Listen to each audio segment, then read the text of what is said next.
अब last question है exercise 9.1 का क्वेश्चन नंबर 15। इसे ध्यान से देखिए, ध्यान से सुनिए और ध्यान से समझिए। शुरू करते हैं इसका सॉल्यूशन, जो कि बिल्कुल ही आसान है। सबसे पहले इसके क्वेश्चन को समझते हैं। इसके क्वेश्चन में दिया गया है a state highway leads to the foot of the tower. A man standing at the top of the tower observes a car at an angle of depression of 30 degrees which is approaching the foot of the tower with a uniform speed 6 seconds later. The angle of depression of the car is found to be 60 degrees. Find the time taken by the car to reach the foot of the tower from this point.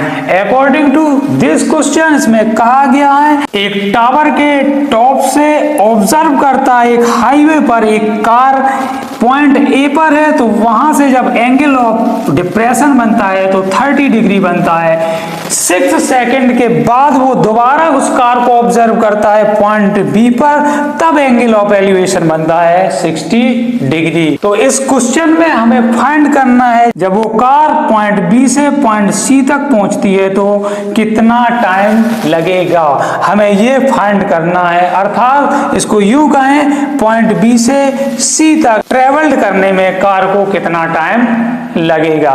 तो हम यहाँ पर लिखते हैं find time taken point B to C. C जो है उस tower का फुट है, पॉइंट बी से उस कार को पॉइंट सी तक पहुंचने में कितना टाइम लगेगा ये हमें फाइंड करना है। जबकि यहाँ पर पॉइंट ए से पॉइंट बी तक पहुंचने में 6 सेकंड्स का टाइम लगता है, ये क्वेश्चन में हमें दिया गया है। तो इसके लिए सबसे पहले हम लेते हैं इन ट्रायंगल बी सी डी में। इन triangle B C D, triangle B C D में हम लेंगे tan थीटा। tan थीटा होता है परपेंडिकुलर अपॉन बेस। परपेंडिकुलर है इसमें CD और बेस है BC, तो यहाँ पर हम लिखते हैं CD अपॉन BC। tan और थीटा की वैल्यू है 60 degree is equal to CD upon BC को हमने x सेकेंड्स माना हुआ है, तो यहाँ पर हम BC की प्लेस पर लिखते हैं x।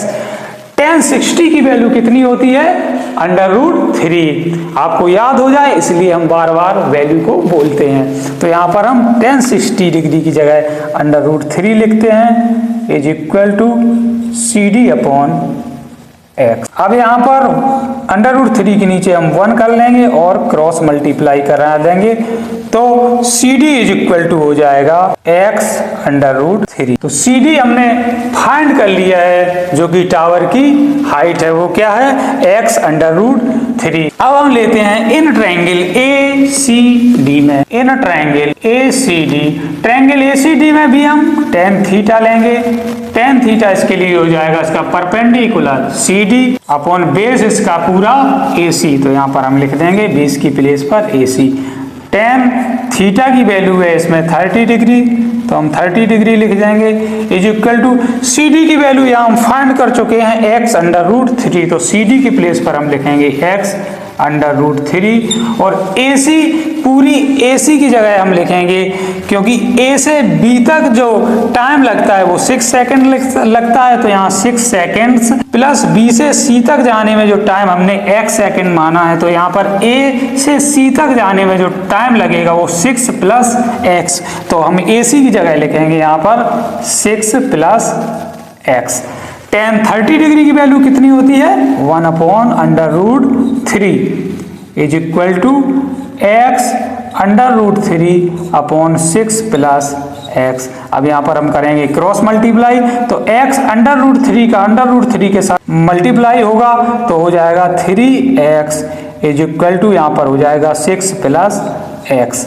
अब 3x एज इट इज रहेगा, x इक्वल के इस साइड है, जब दूसरी साइड आएगा तो माइनस का हो जाएगा इज इक्वल टू 6। 3x से x सब्ट्रैक्ट करेंगे तो 2x हो जाएगा इज इक्वल टू 6। अब यहाँ पे 2x इज इक्वल टू 6 है, तो x इज इक्वल टू हो जाएगा 6 डिवाइडेड बाई 2, तो x इज इक्वल टू हो जाएगा 2 3 जा 6, x आ गया 3 सेकेंड्स। यही हमें फाइंड करना था। x क्या है, उस कार के द्वारा पॉइंट बी से पॉइंट सी तक जाने में जो टाइम लगता है वही क्या है, x है। तो यही हमें फाइंड करना था, x = 3 सेकेंड। यही हमारा इसका आंसर हो गया। तो इस तरह से क्वेश्चन नंबर 15 जो कि इस एक्सरसाइज 9.1 का लास्ट क्वेश्चन था, यहाँ होता है कंप्लीट। इसी के साथ साथ some application of trigonometry chapter यहाँ होता है कंप्लीट। इस एक्सरसाइज में कुल मिलाकर 15 क्वेश्चन थे जिनका हमने बारी बारी से सॉल्यूशन दिया है। आई होप आप सभी को सारे क्वेश्चन अच्छे से समझ आए होंगे। सभी क्वेश्चन को अच्छे से समझ लें और इन्हें कंप्लीट कर लें। अगर ये क्लास आप लोगों के लिए हेल्पफुल रही हो तो वीडियो को लाइक करें, कमेंट करें, अपने क्लासमेट्स के साथ शेयर करें। Wish you all the best.